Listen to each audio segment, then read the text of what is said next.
There has always been a strong bond between culture and creativity. Much of what we see today on TV, on computers, at the cinema has undoubtedly cultural influences from the past.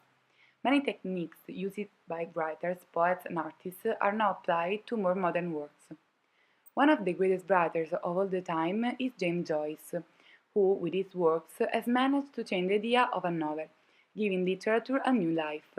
He was one of the first to refine the stream of consciousness, a technique that attempts to depict the multitudinous thoughts and feelings which pass through the mind without using punctuation.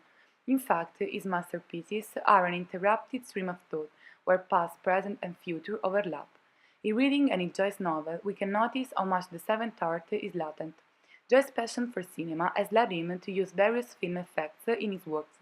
For example, Bloom's mind, a character of Ulysses, has been compared to a real movie, whose editing shows detailed close-ups, fade-outs, and flashbacks.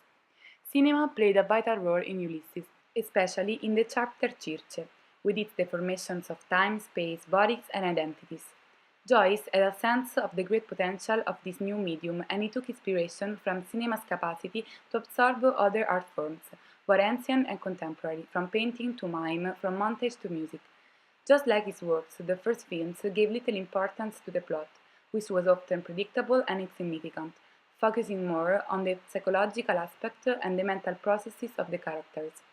These features are found in Ulysses, in which the weak plot is just the background of an unpredictable and innovative language. The film allusions in Ulysses take three main forms: parody, illustration, and emulation. For example, the episode Nausicaa is a parody of the first erotic films.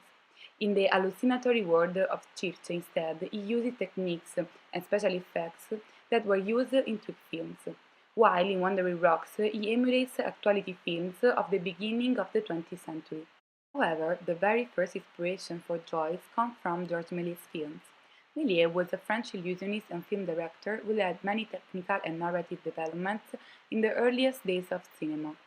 He was an especially prolific innovator in the use of special effects.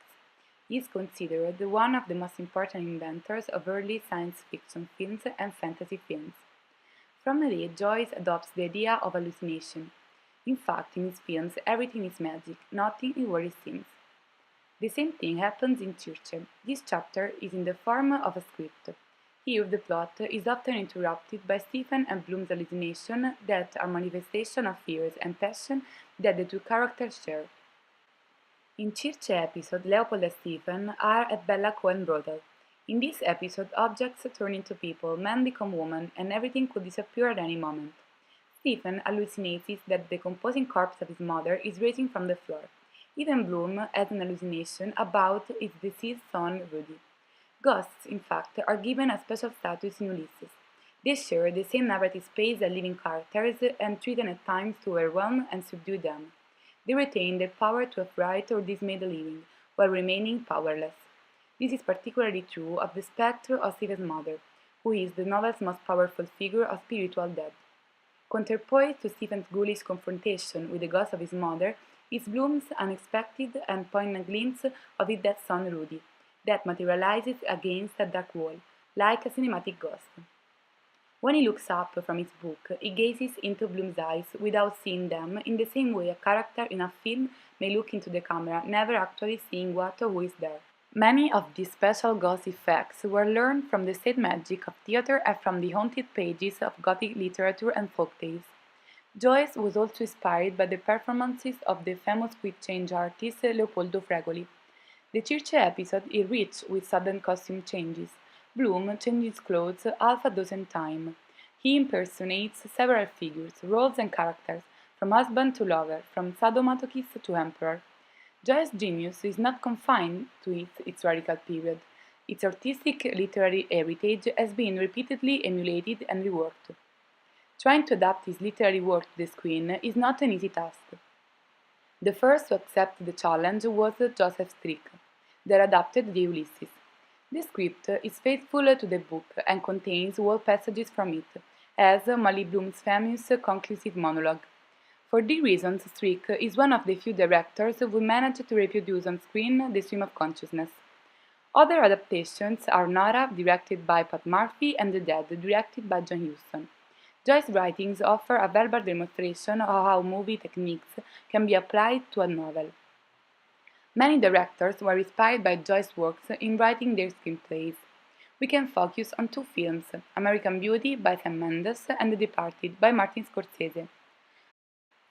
American Beauty is about Lester Burnham, a 42-year-old advertising executive who has a midlife crisis when he becomes infatuated with his teenage daughter's best friend, Angela. The film is described by academics as a satire of American middle-class notions of beauty and personal satisfaction. Analysis has focused on the film's exploration of romantic and paternal love, sexuality, beauty, materialism, self-liberation, and redemption. In the film, we can find numerous echoes from Ulysses. The main character, Lester Burnham, just like Leopold Bloom, is a depressed, angst-ridden space salesman. He is unappreciated and frustrated by his monotonous life. We can also notice how their names have same initials.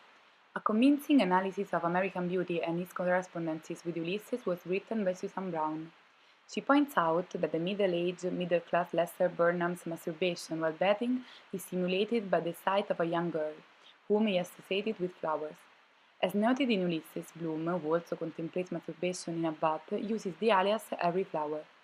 The young woman in the film has a reciprocal sexual fantasy akin to the one found in a Nausicaa episode of Ulysses, which connect Bloom to a young woman, Gertie McDowell. Voiceovers in American Beauty serve as internal dialogue, as they do in Ulysses when presented as thoughts in the stream of consciousness style. The Departed is set in Boston. Irish mob boss Frank Costello plants Colin Sullivan as a mole within the Massachusetts State Police. There are many links to Joyce in this film. For example, Frank Costello uses the phrase non serviamo, often used by Joyce to declare his rejection of God, when explaining to his protégé Colin Sullivan that gangsters need to be independent as slave to no one. We then see and hear of several events, all with direct parallels to Ulysses, like an emaciated mother dying of cancer, a woman's infidelity, and citations from Hamlet. Some critics have also noted that the cop Dignam in the movie shared the same name as the characters whose funeral features in Ulysses, and it has been suggested the very name of the movie, The Departed, is a reworking of the title of Joyce's short story, The Dead. I can proudly say that we are all fortunately heirs of the artistic and cultural heritage of a visionary who has changed the concept of reality, overturning the idea of space and time by introducing an unknown, far, and inevitably attractive dimension.